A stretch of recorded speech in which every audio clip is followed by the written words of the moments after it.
Okay, so this lesson, I want to talk a little bit about how we just finished kind of discussing macromolecules and organelles.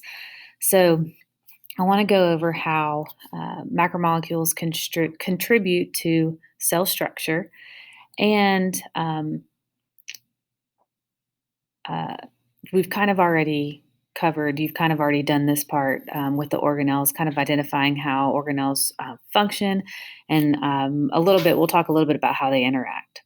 So, why are macromolecules important? Why are we learning about macromolecules? Well, they play a huge role throughout all of our cells and our bodies, just in general.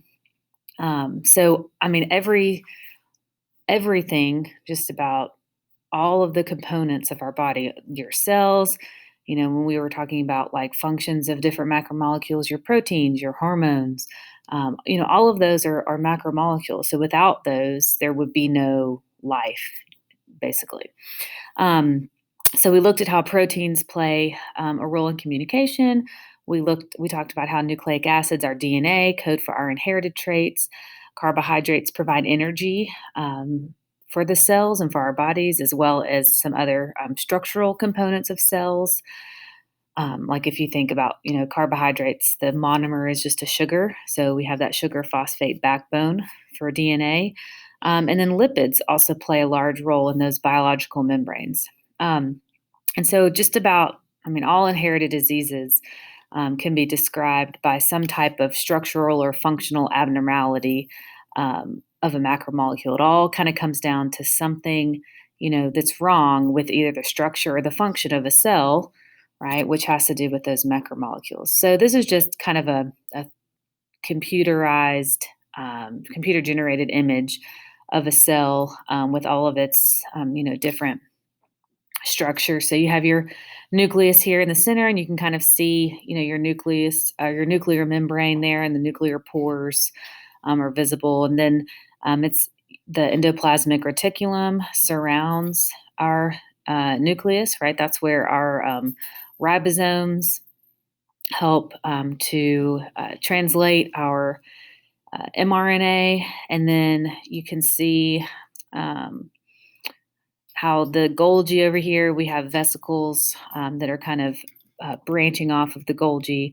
So let's take a look at some specific cell components that have to do with and how they relate to these macromolecules.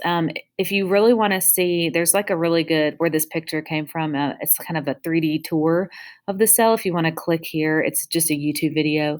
If you want to go back and look at these notes later on and do that. So just talking about the cell membrane, we have several different ways that macromolecules are involved in that structure and function.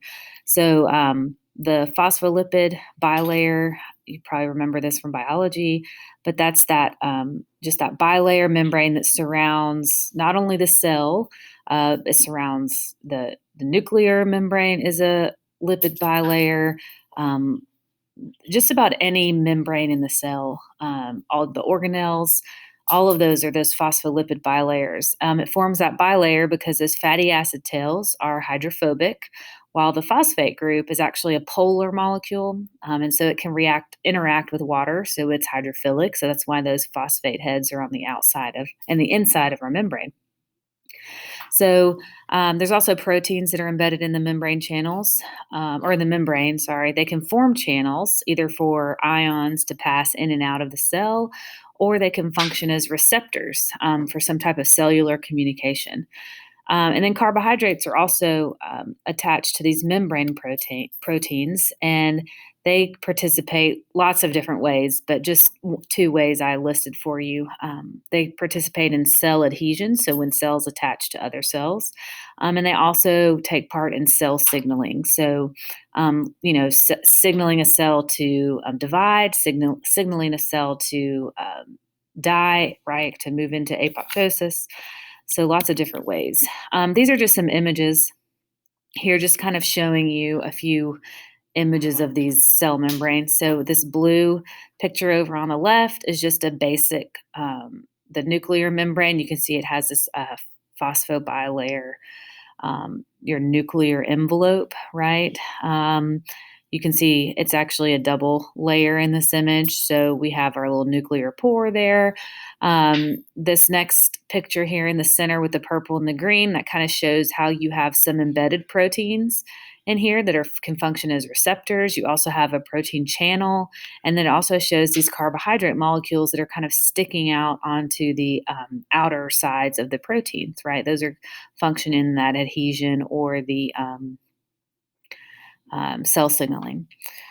Our Golgi is basically just one big folded membrane.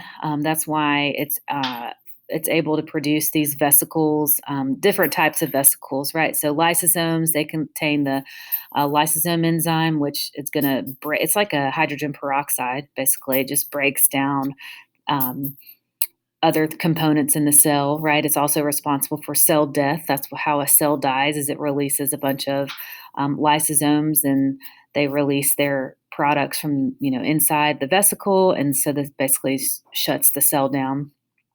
So it's just a big giant folded membrane.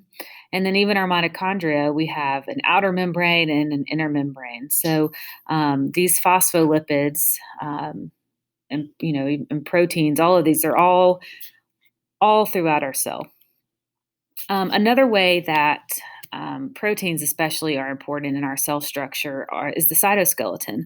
So the cytoskeleton is basically just this meshwork of protein rods and tubules. So if you think about the spindles that form during mitosis, those are considered the cytoskeleton. Those are microtubules, or microfilaments, sorry. No, sorry, microtubules. I'm getting ahead of myself. So those, form that kind of help keep the cell shape, help attach to those chromosomes. They kind of start pulling them apart. So those are, super important. And they also form a hair-like structure called cilia. And I have a picture of that in a second. It's kind of these little, they look like hairs, but they're not, on cells, and they can move. Some of them move on purpose, like they can actually move themselves. Some of them just they don't move; they're just there for other purposes.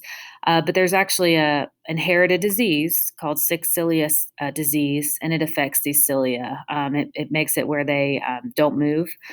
There's lots of other symptoms that go along with that. So it's a pretty serious condition with like cognitive impairment, obesity. I can't remember other things off the top of my head, but lots of other issues with that condition. Microfilaments, those are really long, thin rods. This is how your muscles contract. So these are protein, little protein structures that's actually what kind of elongates and contracts in your muscle, those actin microfilaments. Intermediate filaments got their name very creatively because they are in the middle in size, so they just call them intermediate. There's nothing really special about that name, but these are really found mostly in like your nerve and skin cells. They're not really found in many other cells. So there's one inherited condition called giant axonal neuropathy, and it really affects your nerves and your skin cells because it doesn't accumulate in many other cells. So what happens is your cells can't these filaments kind of over time they break down, they reform, they break down, they reform. That's kind of how they operate. But in this condition, they don't break down ever. They're just constantly forming. And so you end up with this accumulation in cells, and it leads to basically just not being able to use that cell. So since it occurs in nerve cells, it causes a lot of neurons to not work anymore, and it leads to like loss of muscle movement. It kind of starts, in your legs, and it'll eventually move up throughout your whole body. It also causes like crinkly, curly hair. So I have a picture of it in just a second. I'll show you. But these are just some images of the different types. Microtubules. See, our intermediate filaments are just right there in the middle. So this picture on the right with this little girl, she has that giant axonal neuropathy. So this is her hair. The filaments actually build up as inside the hair, your skin cells, like in your keratin, right? Your hair is it's like a protein filled It's keratin. So it kind of builds up and causes this kind of crinkly texture. Um, and then this is just a picture of some cilia. Your trachea and your bronchioles, all of those cells are lined with cilia. Your intestines are lined with cilia. They all kind of function basically to just move things along. This is just a fun fact. It's not actually an inherited disorder, but if you are a smoker or you know anyone that smokes, the reason that they usually have lots of coughing fits and sometimes can have trouble clearing out their airways, like, they get like mucus kind of. I don't know if you've heard, it's like sometimes called like smoker's cough, where they have that big deep cough like that. It's actually because smoking paralyzes your cilia, um, and they can't move. And so what happens is all that mucus just kind of gets sits there on your inside your bronchioles, and it doesn't get cleared up by the cilia. And so that's why they get that big cough. If you stop smoking for long enough, they'll eventually start moving again. But just a fun fact. So the activity for today, you're just going to complete the instructions or on Schoology, either in the document, and you're just kind of looking at some disorders that occur from organelle dysfunction. So um, you kind of should be a little bit familiarized with just general organelle function. And so you're going to research, I think they have three different inherited diseases on there. So you're just telling me a little bit about it and how it affects the organelle. And then there's a case study. I want you to just use what you've learned and just try to see if you can think about what organelle might be, affected. And then we'll talk about it when you return from school.